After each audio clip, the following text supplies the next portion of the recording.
All right, I guess we can start now. Mm, Thank you, everybody, for joining in. My name is Munawar Hayat, and I'm an assistant professor at Mohammed bin Zayed University of Artificial Intelligence. I did my PhD from University of Western Australia. Then I worked in Australia as a faculty member.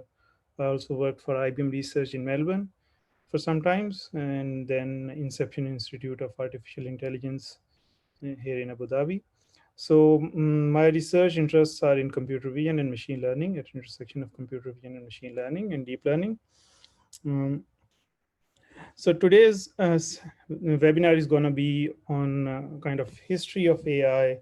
Most of the time we'll focus on what are the current state of the art methods and most recent, the so-called deep learning revolution. And then we'll discuss some of the challenges we have with deep learning and some future research directions. So this talk is going to be about 45-50 minutes. We're going to have the questions and answers Q&A towards end of the talk. Uh, if you see in your Zoom bar, there is a Q&A button. Please type in all of your questions in Q&A, and then we can take in the questions towards end of the talk. All right, with that being said, I guess we can start. So let's go over the history, where did it all started of artificial intelligence.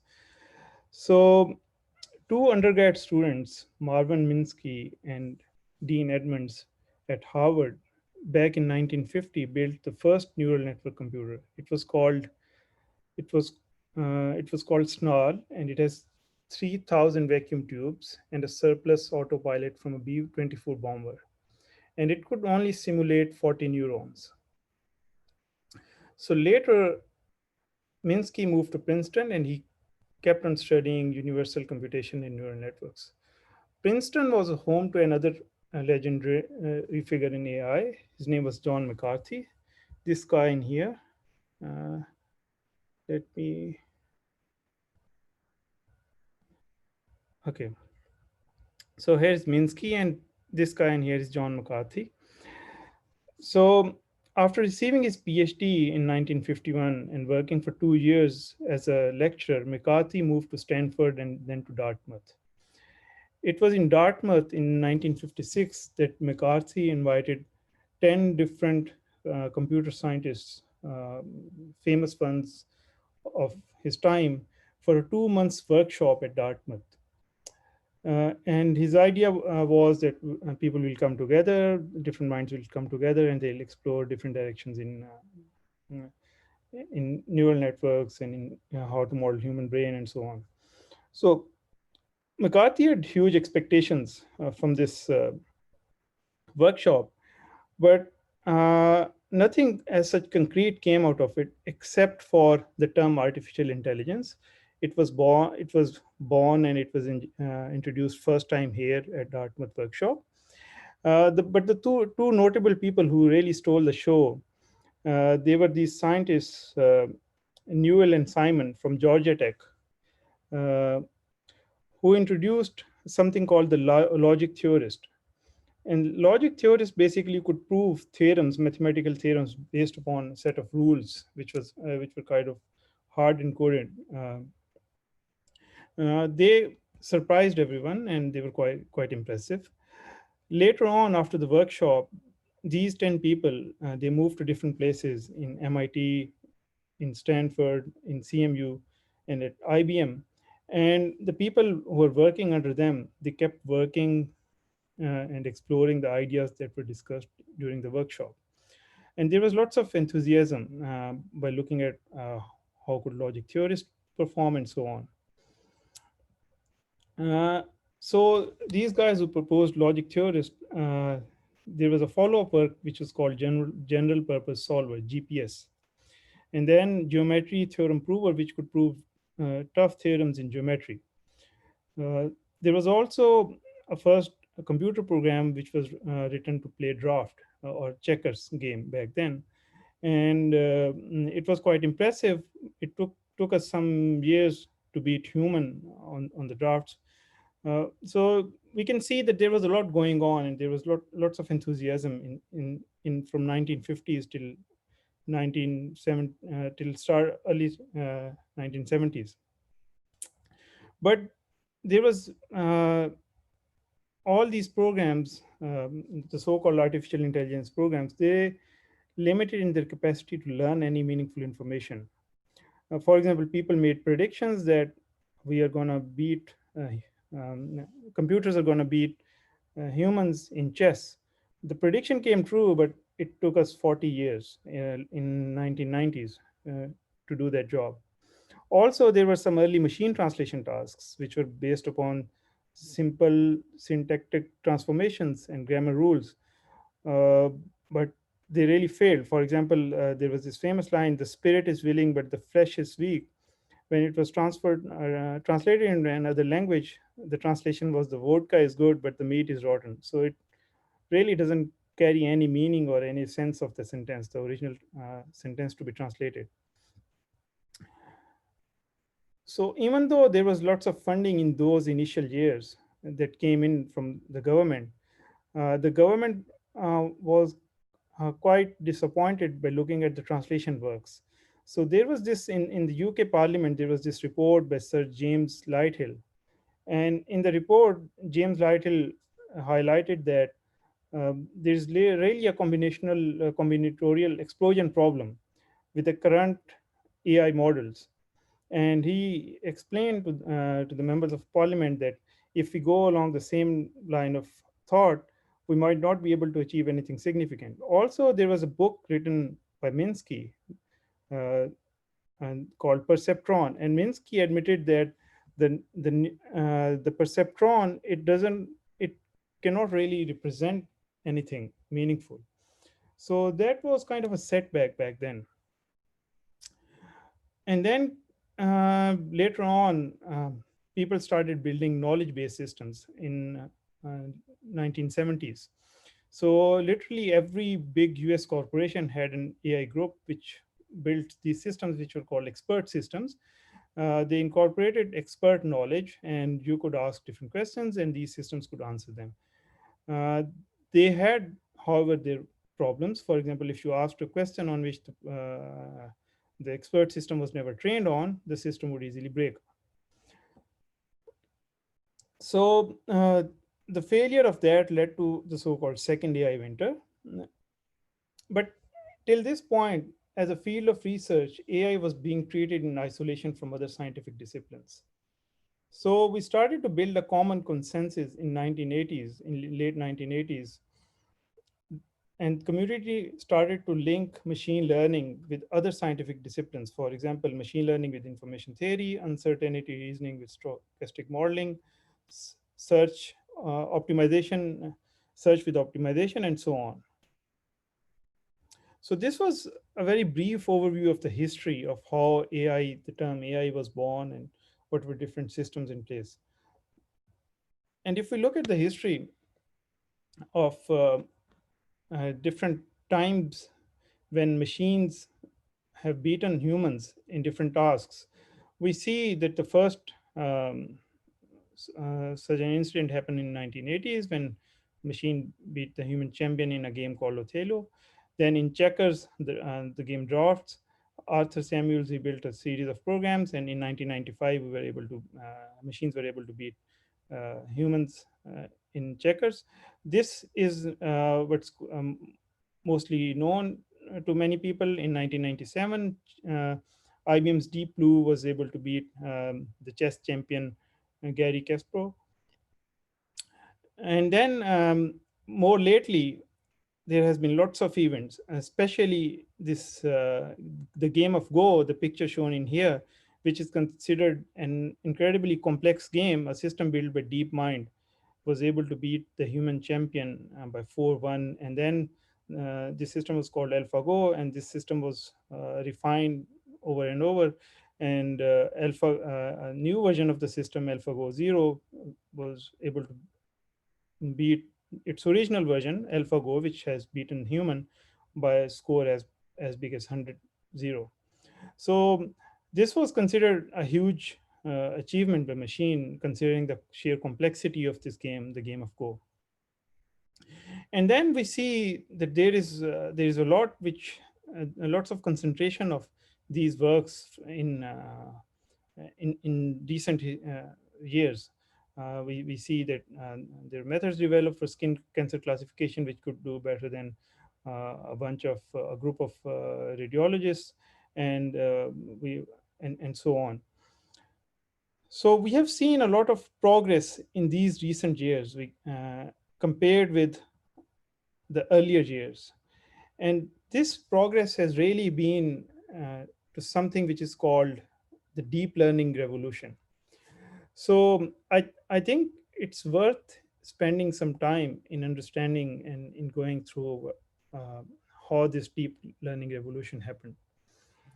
So we have seen lots of media attention and deep learning being applied to different applications and performing amazingly. Um, so deep learning has achieved significant research attention and as well as lots of funding, and modern AI is basically built upon deep learning. So let's go and look deep into uh, how deep learning evolved over time. So these are some of the important events in the history of deep learning. The first perceptron, here's a video. Uh, Learn. This perception was so if you search on YouTube, you can have a glimpse of the first perceptron that was built in 1950s, and it could perform very limited tasks. So the algorithm, which is really the backbone of modern neural networks, it's called backpropagation. Backpropagation was introduced. It was a major breakthrough, and it tells us how we can do a backward pass or provide feedback to a model uh, and tell it how is it doing at certain tasks which we want it to do. So backpropagation was independently discovered by researchers working in control theory in 1960s. But its earliest use in neural networks was only seen in 1970s. And then, based upon this backpropagation algorithm, Jan LeCun in Bell Labs, he introduced something called convolutional neural networks. And this is architecture of LeNet 5, the famous LeNet 5, which did an amazing job on classifying digits. But they and this excitement of applying backpropagation in deep neural networks, it really died down in late 1990s and early 2000s because of problems like vanishing gradient, something called vanishing gradient, that we couldn't really backpropagate gradients in a deeper, bigger network.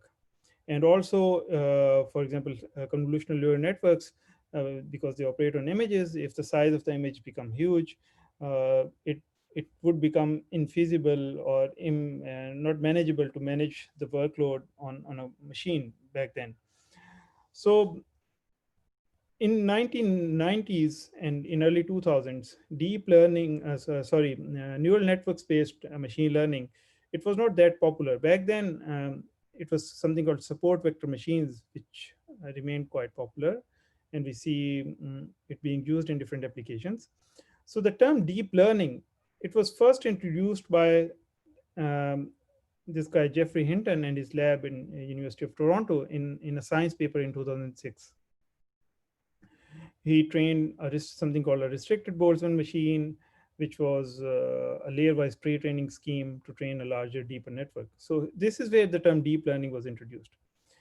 The major breakthrough, and we'll go in a bit of more detail, was again by Geoffrey Hinton's lab, and it's something called AlexNet. It was a convolutional neural network model, which was published in 2012, which proved to be a turning point in how people perceive deep learning, and it forced everyone working in machine learning, most of the people working in machine learning and so on, to jump on this deep learning bandwagon and so on.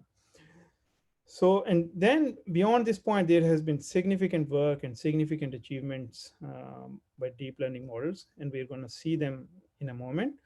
So, owing to that, these three people, Geoffrey Hinton, Jan LeCun from New York University and Facebook, and Yoshua Bengio from University of Montreal, They won the famous Turing Award in 2018. Because these were the people who were persistent, even though during this time uh, people were not very optimistic about neural networks, but they were the ones who stayed with them, and they found that neural networks do provide some promises, and they came up with these major breakthroughs like a method to do layer-wise pre-training, or more famously, this AlexNet implementation on a GPU, which we're going to see in a moment. Okay, In the 19 so we see that there has been really an explosion of research papers and research works beyond that to 2012 paper by Jeffrey Hinton's lab. Here, for example, we see almost an exponential growth in the field. These are number of papers accepted on archive in recent years. We see a similar trend if we see, for example, this is attendance at major AI conferences. So in here, it starts from 1985 and so on. We see that there was not there was an interest, but there was like a fixed group of people who would come, and there were not many major breakthroughs. But beyond this 2012 uh, point, we see that the attendance at these conferences, it's also increasing at an almost exponential rate. And here is the trend for other conferences in recent history. In Okay, so let's, as we said, uh, this architecture LeanNet 5 was the first. LeanNet basically was the first convolutional neural network model. Convolutional neural networks being the backbone of modern deep learning revolution. So it's worth investigating how CNNs evolved over time and see some of the seminal works on that front. So LeanNet 5 had basically a convolutional pooling, fully connected kind of configuration. It was tested on MNIST, which is a data set of digits. And these layers basically uh, were the backbone, or these layers were the backbone of the recent architectures used. And they were built upon these concepts. So it's amazing how Jan LeCun and his research group came up with these ideas in 1980s and 1990s, and then they got kind of reinvented and um, in recent history. So convolution is a basic operation. Here we see it's basically we just do an element-wise multiplication. If you have an input and we have a kernel, we do an element-wise multiplication, and then we sum them up. Mm, and then subsampling is basically, for example, this is max pooling. We take this 2 by 2 region and we just select the maximum of uh, the value in the 2 by 2 region. So these are basic, very basic fundamental operations. Convolution has been a very well-known operation in signal processing community, for example, for a long time. So just putting the right bits and pieces in right place, in right configuration, and persistence gave rise to, I would say, this wonderful revolution.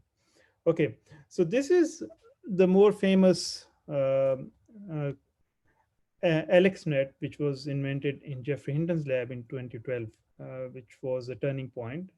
So AlexNet basically had 5 convolution layers, these 5 convolution layers, and last 3 fully connected layers. So the filter size in these convolution layers were quite big, like 11 by 11, 5 by 5, and then 3 by 3. The main thing was that a simple network like this was able to outperform the previous highly sophisticated methods where lots of engineering and lots of feature engineering was done. For example, this SIFT plus Fisher vectors and sparse coding based methods, they are quite well thought and well engineered methods. And this simple method was able to outperform by huge margin. So these are error rates, what we see in here. Lower the smaller, the better. So there is a huge gap in terms of how could this CNNs or how could AlexNet perform on a task of image classification. So this took people by awe. They were really surprised, and almost in a state of disbelief that how can a simple neural network model, just a single model which is trained end to end with raw input images as inputs and the number of classes as outputs, can do such a great job. Just to mention that this model was trained on on two GPUs, which had 3 GB memory each. And back then we had very limited capacity GPUs. So mm, uh, this guy who was Jeffrey Hinton's postdoc, he had to do lots of engineering to make that happen. And also they implemented everything on GPU, which again took lots of effort. But this work really um, proved to be a turning point in deep learning's history. Okay, so we see in here, for example, CVPR is a major conference in computer vision community. And the problem this network solved is called object classification or object categorization. So in here, we see that in CVPR 2003, number of papers in CVPR 2000, number of papers addressing object recognition are fewer. And in here, object classification is the most researched topic. Okay, we see a clear shift in trend. For example, in early 2000s, low-level vision, geometry-based methods, there was lots of research done back then. But here, uh, people had changed their research focus, and they had seen some promises in these convolutional neural network models, and they started working on object classification. And this really gave to some interesting breakthroughs, which we are going to see in a moment beyond this AlexNet. Okay, so after AlexNet, the visual geometry group at Oxford, led by Andrew Zisserman, they came up with this model called VGG. So this model had AlexNet had only 5 convolution layers and 3 fully connected layers. So this model had 16 or 19 layers. So it was much deeper, or had many more layers compared with the original AlexNet. But the trick in here was that this mo- the trick in here was that this model had lower convolutional filter sizes. Remember, AlexNet had convolutional filter sizes as big as 11 by 11. In VGG, the filter sizes were 3 by 3. And also the number of filters, they were kept lower in the initial layers, and then we increased them as we went across the depth of the model. This helped manage the computation.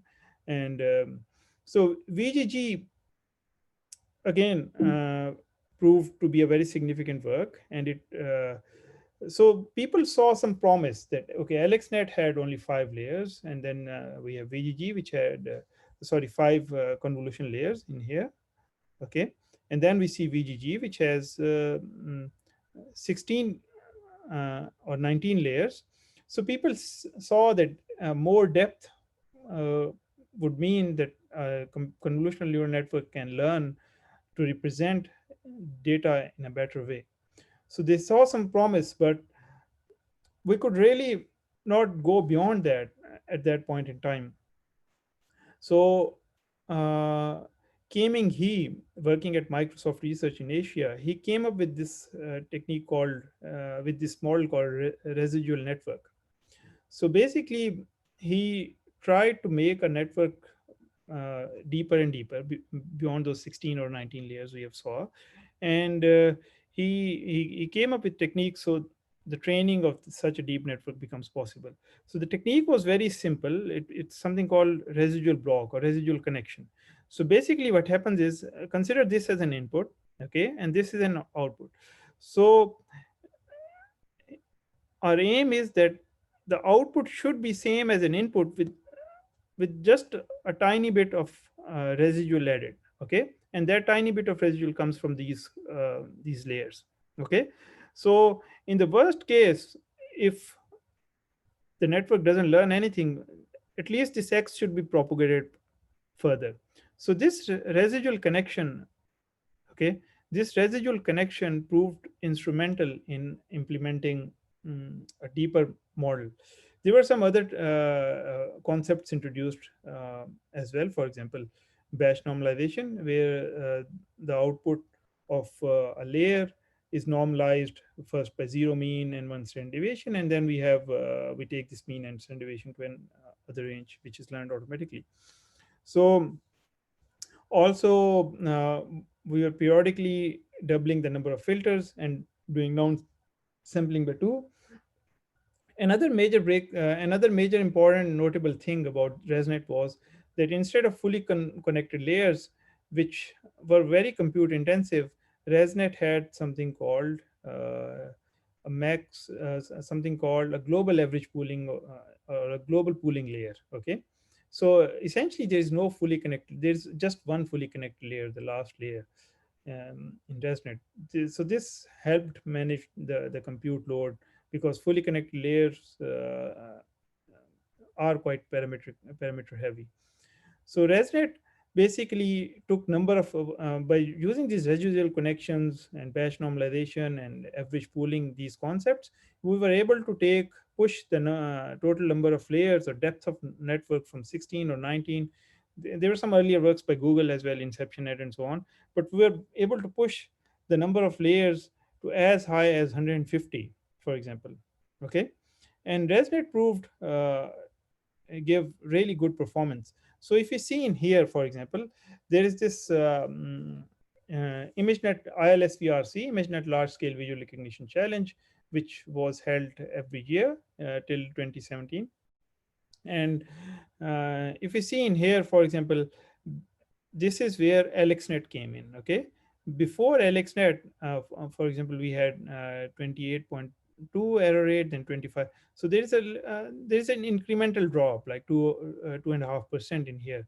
But AlexNet really pushed the performance quite significantly. From 26 to 16 is a huge gap. And beyond AlexNet, we had these deep models. For example, this is VGG, and this is ResNet, which we have seen. So ResNet was able to achieve error rate as low as 3.6, which is basically better than what a human could do on those 1,000 classes. So, but more importantly, it was quite a neat architecture with quite simple and intuitive ideas. And ResNet became the backbone of many modern architectures beyond 2015.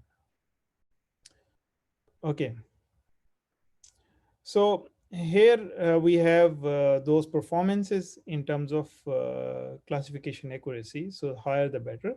So we see that we started with low 50s, and now we are touching almost 90s, 88% here with EfficientNet in terms of top one accuracy on ImageNet, on ILSVRC, or classification on ImageNet. Okay, so let's see some other important aspects of these convolutional neural network models. So the earlier models, they were quite heavy in terms of number of operations they require. So along x-axis, we have more operations, and also in terms of number of parameters. Okay, so for example, if you see in here, this is AlexNet. AlexNet had kind of a medium size, but the performance was low. So with time, we see that we are having, for example, in here ResNet, we are having networks which are more efficient, which have less number of parameters, but at the same time they're quite accurate. Okay, and we'll see that something called EfficientNet, which does all that trade-off very very neatly in a moment. But this is how the progression over time happened. So it all started with AlexNet in 2012, and then there were other models, InceptionNet, ResNet, VGG16, VGG19, and ResNet, and then other versions of InceptionNet. And we kept pushing the performance on ImageNet bit by bit, and right now the performance it surpasses human level performance. And so if you would ask a computer vision scientist back in 2011, 2012, uh, if that was achievable, more, almost everyone will tell you that's impossible because the task was so so big and it was so tough. But with these deep convolutional neural network models, we have been able to come that far. Okay, so beyond ResNet, there is a lots of interesting work which has kept on pushing the performance, while at the same time making convolutional neural networks more compute efficient. For example, there's this very interesting work called EfficientNet. So EfficientNet basically uses uh, AI, we can say, to search to search a baseline architecture by something called neural architecture search, and then it optimizes across width, depth, and resolution to reduce number of parameters and to make it compute efficient. So in here in this graph, we see that and this ResNet has very few parameters compared with EfficientNet has very few parameters compared with other models like DenseNet, ResNet, and so on, but it's much more accurate. Okay, so right now we have these models which are as small eight times smaller and 6 times faster and much more efficient, and they are called EfficientNet. So another major breakthrough in deep learning or in convolutional neural networks based applications was something called generative adversarial networks, introduced by Ian Goodfellow at Google. So it has two models, a generator and a discriminator. Generator generates some synthetic data, and then there is a discriminator which tells if the data is synthetic or real. So this is real data and this is synthetic data, and it's trained with an adversarial objective function. So we can generate images by a convolutional neural network, the generator of this GAN, which look which look very realistic. So you would be surprised to see that all these images shown in here, they are fake images. These humans, they don't exist. These are fake images imagined by a CNN, and they look real life images. Okay, so this breakthrough in convolutional neural networks led to, apart from classification, to other important tasks. For example, detection and instant segmentation and semantic segmentation. Let's see these tasks at a high level in here. So, for example, in object detection, our objective is to detect to get a bounding box as well as class of the object. So in here we see in earlier years we had the famous Voiland-Jones face detection algorithm, and then we had, for example, deformable part-based models. But beyond 2012, remember the famous AlexNet paper, we had this is where deep learning revolution based upon CNN started to occur. We had sorry, my okay. So this is where CNN-based deep learning revolution occurred. We had two streams of works. One was one-stage detector, and the other was two-stage detectors, which could detect, which would basically localize and classify an object in an image. So the notable works along this direction was RCNN, fast RCNN, then faster RCNN. Let's look at these in a bit of more detail and see how they evolved over time. So RCNN was the first work. So given an image, we would use an algorithm like selective search algorithm, which based upon the geometric and shape cues could give us proposals of different objects.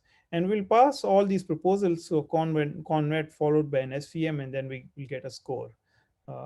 If it's an object or not, or a background, and we'll do some post-processing. So this was quite compute expensive. Then fast RCNN basically said that, okay, let's pass the whole image just once through ConNet, and then they introduce a concept called ROI pooling, region of interest pooling, where we can, corresponding to each of the bounding box proposal, we can get a feature vector which goes through a fully connected layer, and we can get a score for that.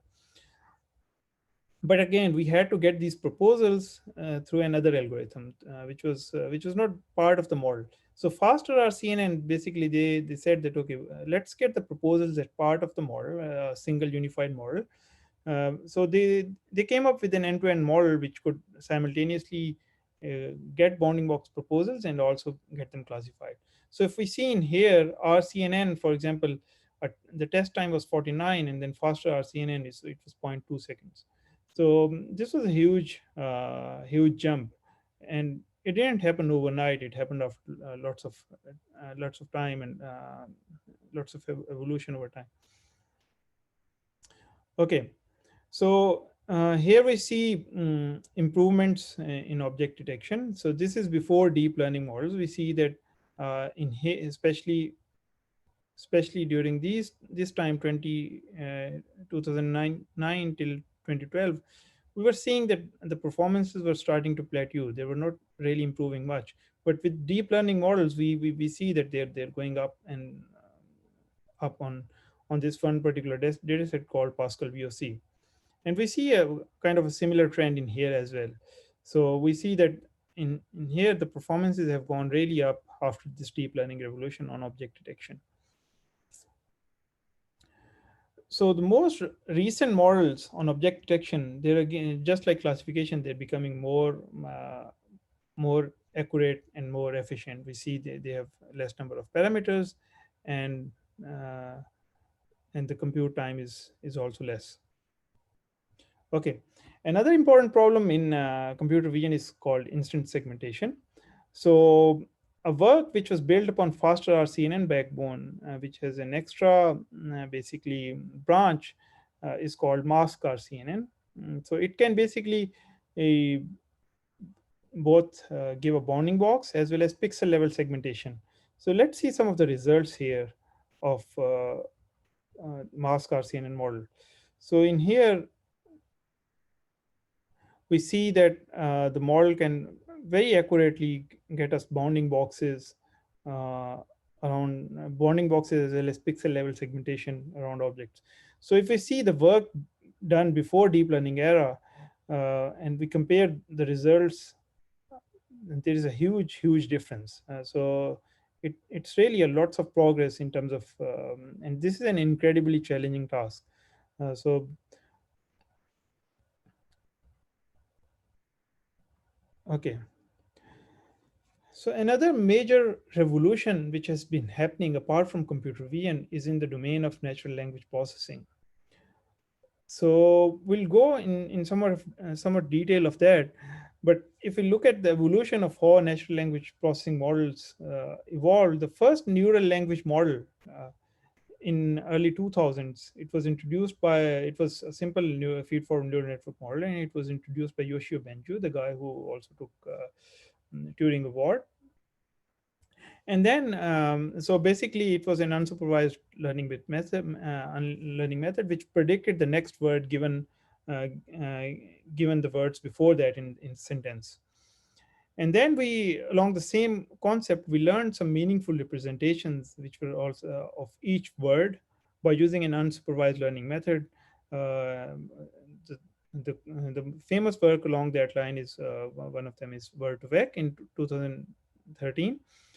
um, so after then we had, most of the work in deep learning on natural language processing has been done on using something called recurrent neural networks. For example, bidirectional RNNs, long short-term memory networks, or gated recurrent units. So uh, and, a common structure has been to define an encoder and a decoder structure, where we can do sequence to sequence modeling, for example, language translation and so on. The, the major breakthrough, or one of the big seminal work, which has literally revolutionized the field of natural language processing, is called transformers. So let's look at transformers in here. So transformers are basically they can do sequence to sequence modeling. They have same structure as encoder decoder, but unlike their predecessors, which were recurrent neural networks, which had either recurrence or which had convolutions, transformers had very simple building blocks. Okay, they replaced recurrence or convolutions, which which were not parallelizable. With a simple attention mechanism, and attention is basically, you can think of it in simplest possible terms as just matrix multiplication. So this is a pretty neat architecture which gets rid of convolutions and recurrence, and it the major thing it enables us is parallelization. So we can parallelize this neat architecture which just repeats itself in this specific case. There are six identical layers of this. So getting rid of recurrence and convolution, temporal convolutions, transformers were built upon only mm, they were built upon only something called attention, which is just a matrix multiplication and can combine the dynamic information. So they were highly parallelizable, and this work was done at Google, and they showed that for language to language translation tasks, for example, uh, transformers can uh, in here, transformers achieved a significant performance improvement. Okay, this is English to French and English to German language translation.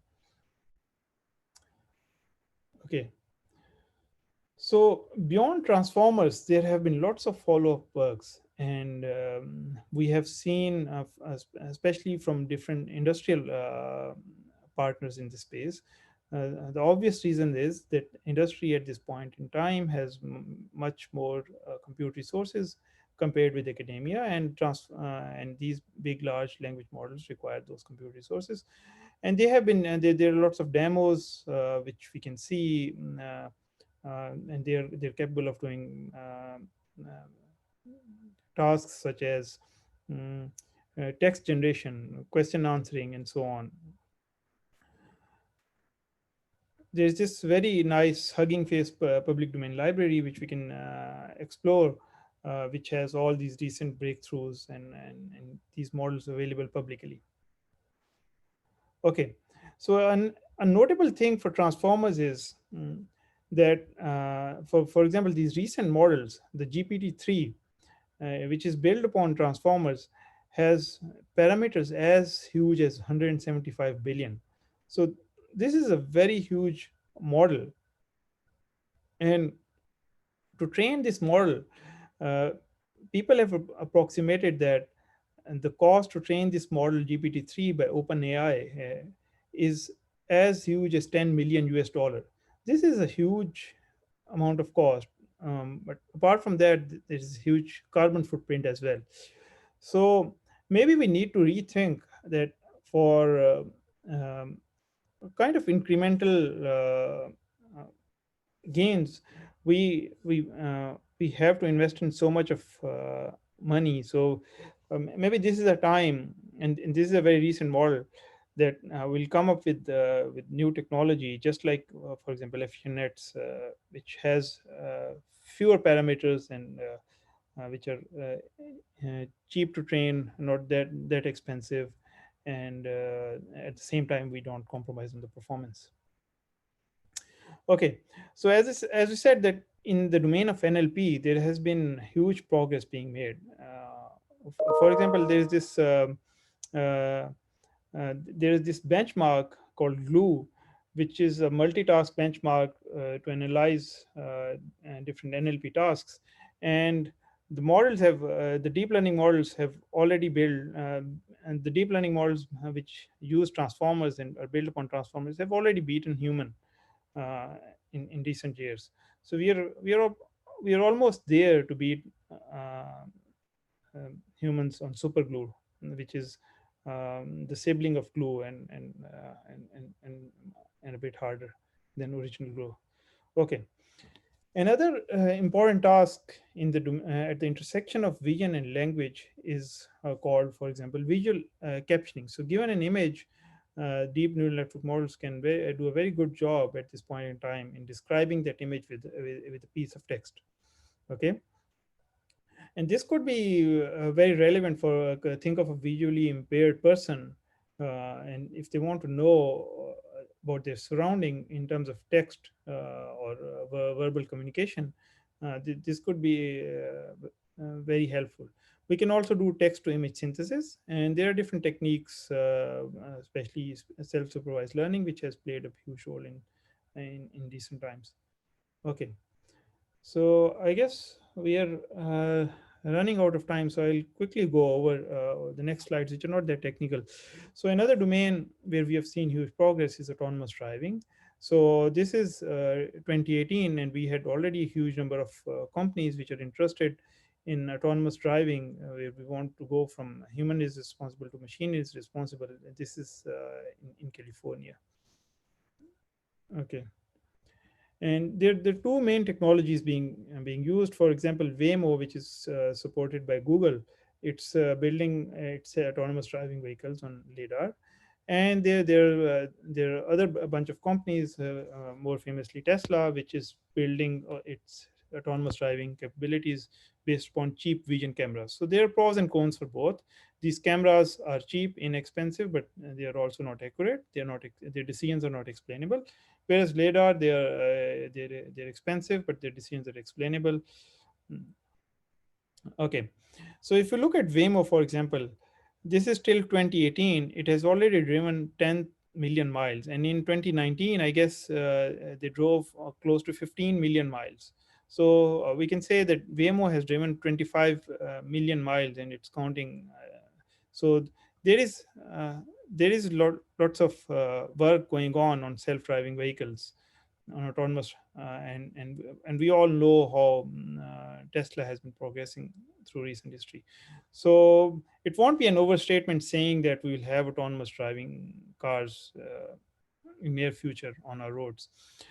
In here, for example, DARPA in the US, they used to conduct a challenge for autonomous driving vehicles in 2005 and 7. We see that these vehicles had lots of sensors on board, right? We see in here, whereas the vehicles of the present, they're much cleaner. They have very few sensors. In here, this is Tesla, this is Drive AI, this is Waymo, in here is Uber, and so on. So they have the number of sensors are much less. They're much integrated, so it doesn't look something out of blue. And this is something which would eventually become mainstream. It's just a matter of time and a few years. Just in since July 2019, the funding raised by these autonomous driving startups has been as huge as $7 billion, 7 billion US dollars, and this is in like a year. So that can give you an idea of how much interest and how much promise people see in autonomous driving vehicles. And another major breakthrough has been in the field of more recently in the field of biology. And we see here, for example, number of papers coming in the field of biology which use deep learning. They're growing exponentially. And then people have used them, for example, for macular degeneration. If your one eye has this particular disease, the probability that you will have that disease in the next eye can be predicted very well by a computer vision algorithm. And then we have this drug discovery, graph neural networks, which can search new streams of antibiotics, and in here we have the recent COVID symptoms. So we have learned models which can, based upon your symptoms, which can tell which symptoms are likely to cause you, are likely to be an indicator that you have COVID or not. Okay, so these are two libraries. The main point in here is community has more recently seen lots of promises in this library called PyTorch, where we do all the development and everything. And PyTorch is from Facebook and TensorFlow is from Google. Okay, so let's quickly look into some of the limitations of current deep models. We have seen all the good things about them, let's see some of the limitations, and then we'll go straight into Q&A. So a major limitation for deep learning models is they're black box models, and they are prone to something called adversarial noise. So for example, this image on the left, if you give it to a neural network, it will say it's a cat. This image to a human eye, it looks like a cat, but basically this image is a summation of this part and this, and this the neural network gets totally fooled. Okay, so these are adversarial perturbations, and neural networks can very easily get fooled by these small imperceptible perturbations. And other major limitation of deep learning is there there's no mathematical formulation behind deep models which can explain the decisions they make. Okay, there are excellent function approximations given they're trained on a large amount of annotated data, but their decisions cannot be explained. And this has problems across lots of stakeholders. For example, a business owner would say, can I trust this AI decision? A customer support would say, if something goes wrong, how am I going to handle or answer a customer, right? And and so on.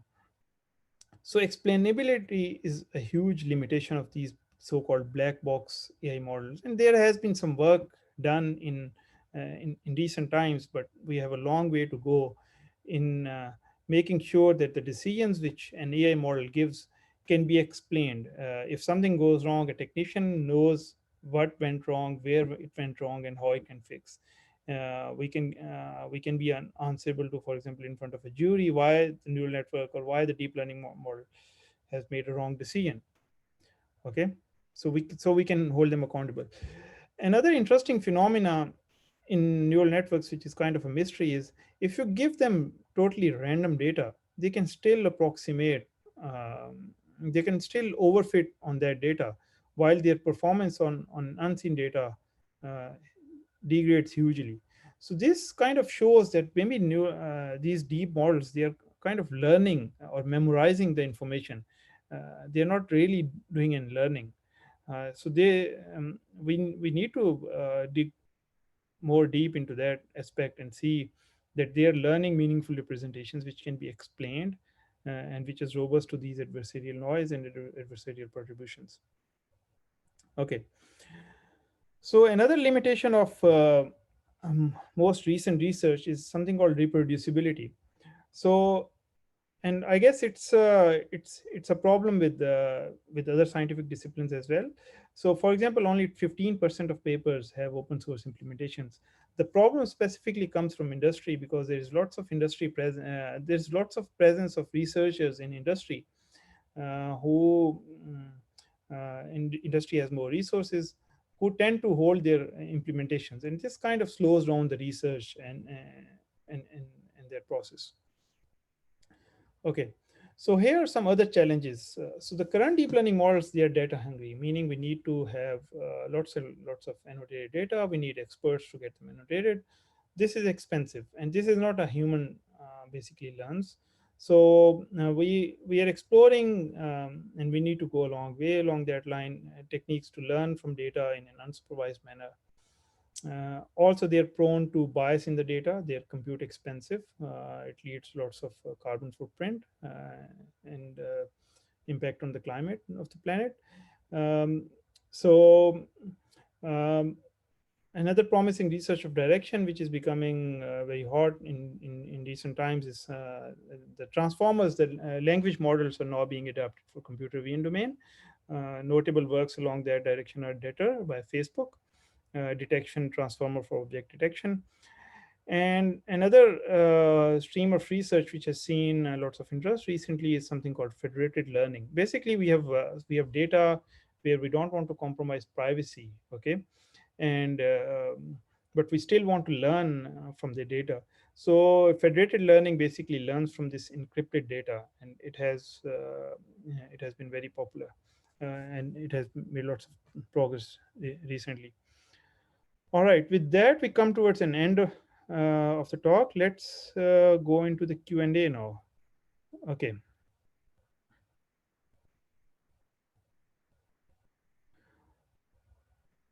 All right. So there's a question.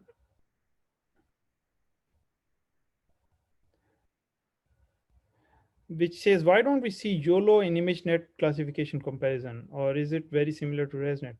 Well, YOLO is basically not an image classifier. YOLO is an algorithm for object detection. If we look at the slides, for example, here, let me go back to where we saw object detectors. Mm, okay, yeah, here.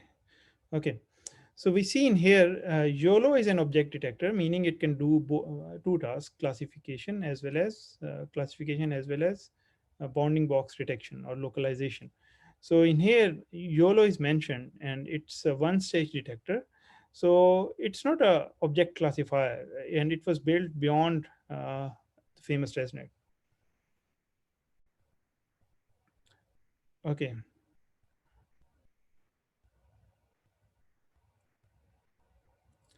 so there is a question how GANs. Uh, There's a question how GANs or gated CNNs could help in voice converting with maintaining high quality, audio quality. I think the generative modeling in speech, it's at this point in time, it's really quite promising, and the quality is also very impressive. Um, mm, I guess I would suggest you look at this demo by CEO of Google, Sundar Pichai, in which there's this Google assistant who can make a reservation on your behalf to a restaurant. And from the conversation, you can clearly feel that it's very hard to distinguish if you're speaking with a robot or with a speech synthesizer, or you're speaking with a real human. So we have come a long way along speech synthesis. So there is another question: what's the best tool to recognize text and computer symbols that can be used with Java or Python? Okay, so most of the development in deep learning is happening in Python, research and development, I would say. And the libraries for that purpose, or the two main libraries for that purpose, are PyTorch and TensorFlow. And more recently, people have been more biased or more inclined toward PyTorch because of its modular nature. It's very easy to write and debug codes in PyTorch compared with TensorFlow, whereas deployment could be probably more flexible in in in TensorFlow. Let me look at the slide which I had for which was comparing PyTorch and TensorFlow. Okay, so if you want to look at the tools for text classification, I would suggest you look at this. You should search for Hugging Face. Uh, I guess we had it in here. Uh, okay, so this is an open source NLP library on GitHub. When I took this screen grab, it has these many stars, and now I guess there are even much more. So it has all the state of the art models in the domain of text processing, or which you can try. Um, okay,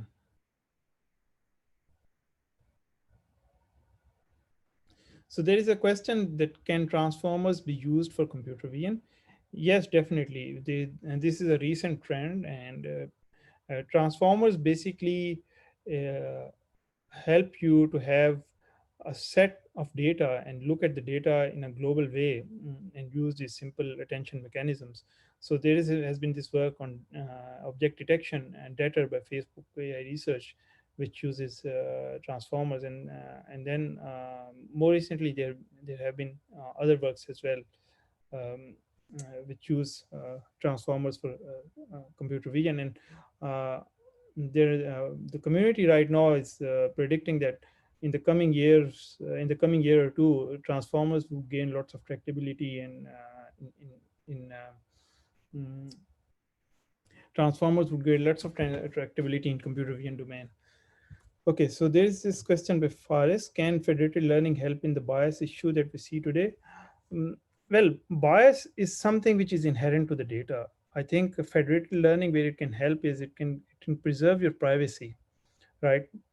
can, if you're not comfortable sharing with your data, for example, if a government agency holds your data and they're not comfortable sharing it with a third party, what they can do is they can encrypt that data with state of the art encryption techniques. And then this encrypted data is not useful for I mean, it's very hard with the current encryption techniques to decrypt that back unless the keys and those things are shared. So federated learning can basically help you preserve the privacy of the data. The bias is inherent in the data, and this is something of an ethical issue, that the bias in the data, for example, makes machine learning algorithms also biased, and we have seen some predictions by machine learning algorithms which are quite biased to, um, for example, different communities and so on. Um,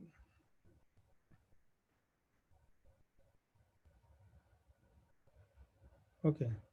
So there is this question, what's ImageNet? So ImageNet is basically a data set of 1.3 million images of 1,000 classes.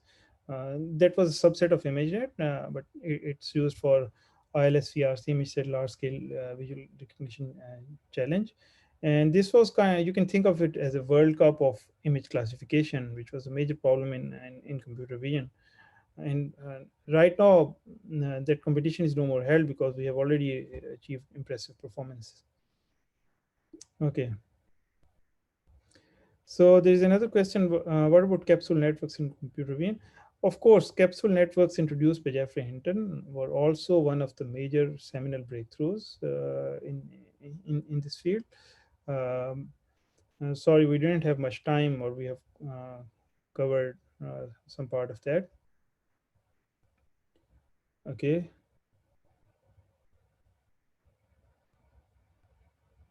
So there is a question by a student that is it mandatory to be a mathematician to do classification? Well, I think mm, if you ask me, is it necessary to be a mathematician to learn machine learning? I would say definitely. You need a strong maths background to be an expert in machine learning. In deep learning, there are a few areas of of mathematics which you need to be comfortable with. For example, linear algebra, differentiation, integration, that's calculus, a bit of probability and stats, but it's more programming and engineering, I would say. It's not that maths heavy compared with some other fundamental machine learning disciplines.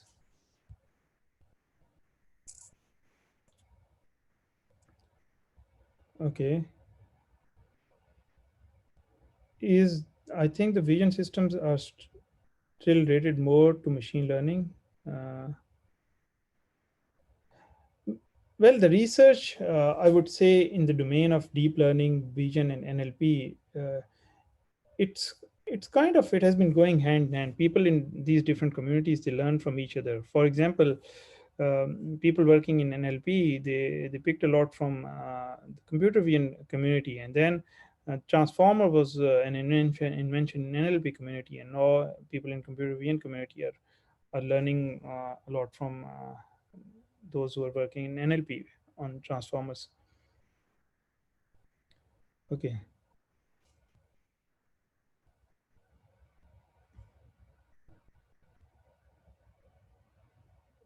okay. Is it true that first we should Python to educate results from neural and then see the rate of the network? Well, if you want to go from research and prototyping to deployment, there are some very sophisticated tools already, uh, open source tools. For example, PyTorch and TensorFlow, two mainstream libraries. It's very easy to go from research or prototyping to the deployment mode. You don't really have to write boilerplate code in C++ and so on.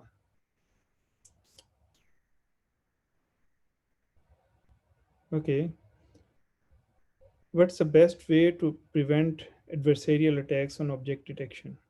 Okay, I think it's an actively researched topic. Uh, I myself, with a few colleagues, we proposed a method in ICCV 2019 and then later in PAMI. which looked at feature space clustering and ensuring that different classes are well separated from each other to prevent adversarial attacks. But do these methods prevent adversarial attacks altogether? No, that's not the case. We are still a long way to go, and adversarial attacks are a serious problem.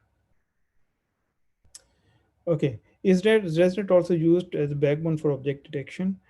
Yes, the feature detection module in object detection has a backbone ResNet, and the features for the image level features are extracted from ResNet, and then we have region of interest pooling, which corresponding to each of the proposal, which gives which pools those features into nice different vectors, which then go into classification layers.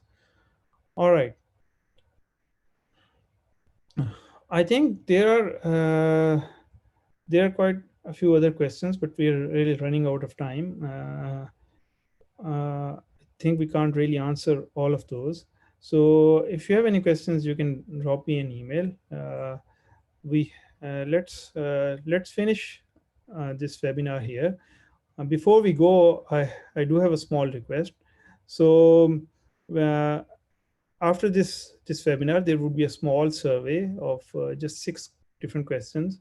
I would appreciate if you can please complete that survey. Thank you so much.